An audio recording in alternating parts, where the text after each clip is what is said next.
Bismillah, alhamdulillah, wa salatu wa salamu ala rasulillah.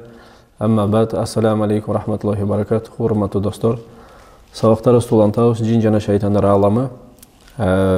Ötürüç masalabız şeytandın hutuvattары, joldoru.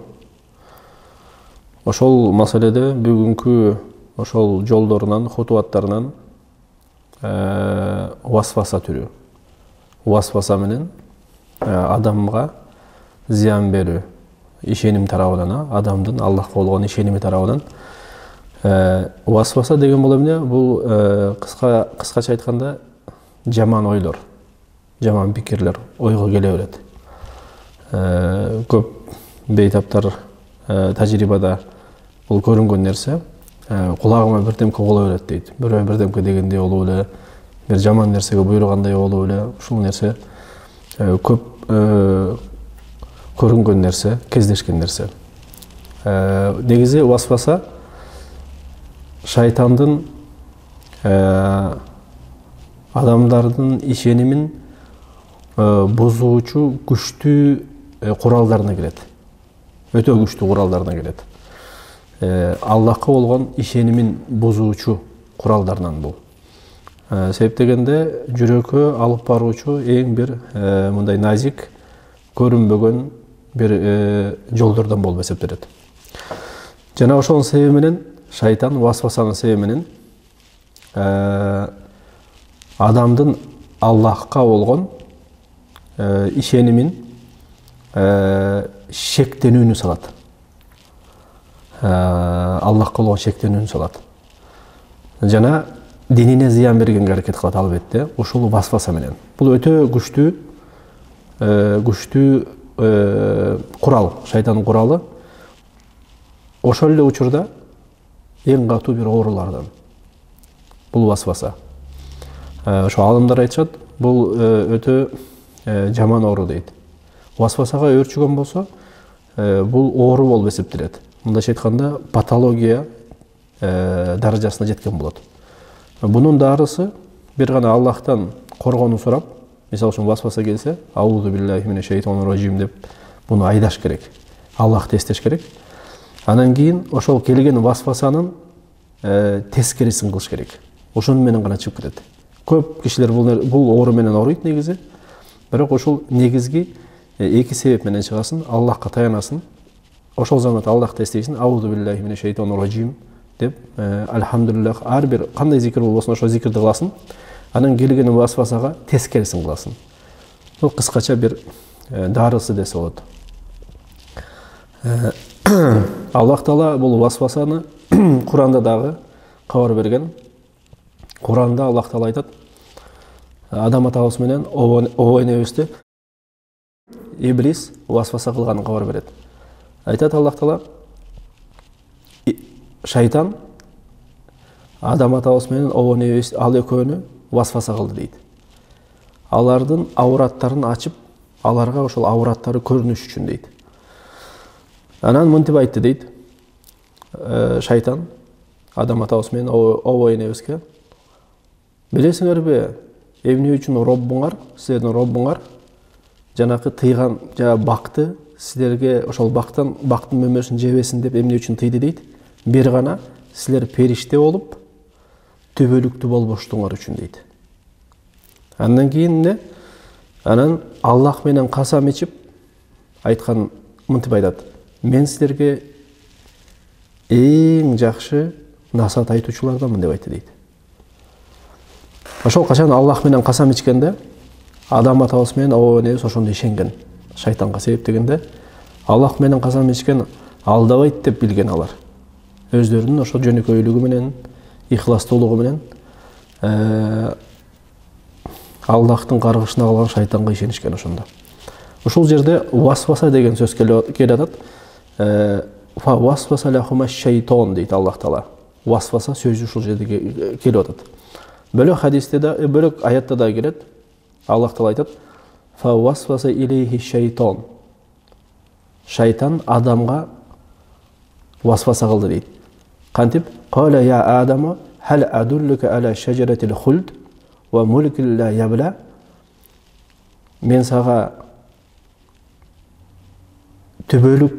түбөлүктү жана бүтпөгөн мүлк дарагына жолдойму деп айтты дейт. Мындай айтканда ошол васваса кылып атат, азгырып атат. Ошол жанакы Аллах тыйган бактын мөмөсүн жесең, сен түбөлүктүү жана бүтпөгөн мүлккө ээ болосуң деп атат. Ушундай деңгээлде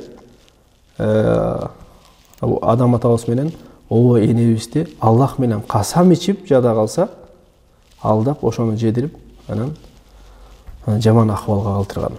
Бул жерде дагы эгер көңүл бурсак, васваса сөзү мына келди. Биз айттык ошол васваса менен шайтан эң негизгиси Аллахка шек салдырат. Аллах Таала барбы, жокпу деген ойлорду салат. Сахих хадисте келет, пайгамбарыбыз саллаллаху алейхи вассалам айтат: силердин бирөөңөргө шайтан келет дейт. Келип, мынтип айтат дейт: ким буну жараткан? Ким буну жараткан?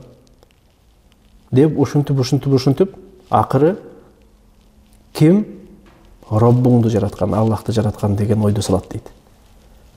Негизи бул суроо табиятта жок суроо. Бирок киши оюнда, пикиринде кирип кете берип, шайтан аны ээрчитип кете берип, васваса кыла берип, ушул ойго салат.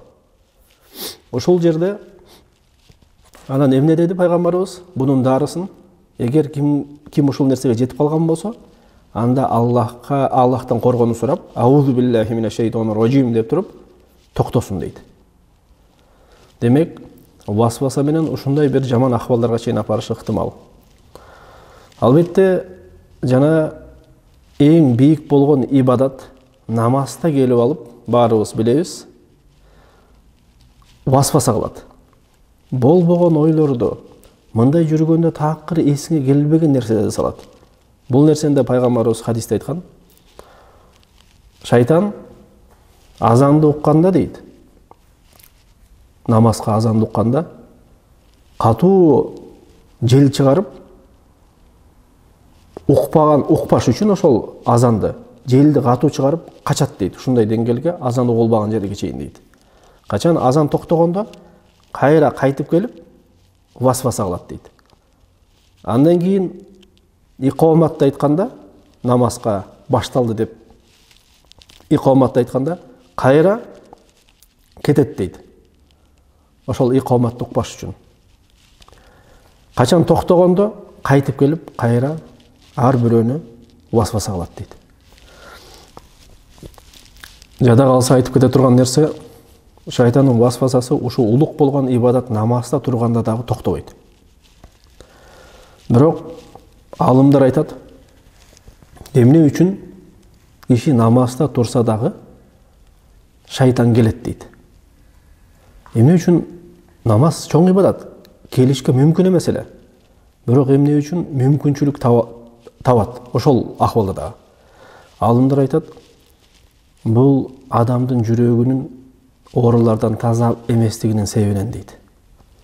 Качан адам баласы жүрөгүндөгү жанакы ооруларды, көрө албастык, ичи тарлык, текеберлик, сараңдык, ушулга окшогон көп ооруларды тазалаганда дейт, анан ошол тазаланган жүрөктүн негизинде жада калса бисмилла десе, шайтан ушундай алыс кетип жолой албайт дейт.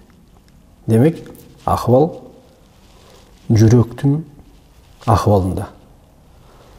Ошол жерде сабагыбызды токтоп турабыз. Бүгүнкү адаттагы жаттоочу, үйрөнүүчү дуабыз. Мечитке кирердеги дуаларды айтып атканбыз. Мечитке кирердеги адептерден албетте билебиз, оң бут менен кирип, сол бут менен чыгуу, жана пайгамбарыбызга дагы салават айтуу. Бул дагы адептеринин мустахабтарынан болуп эсептелет.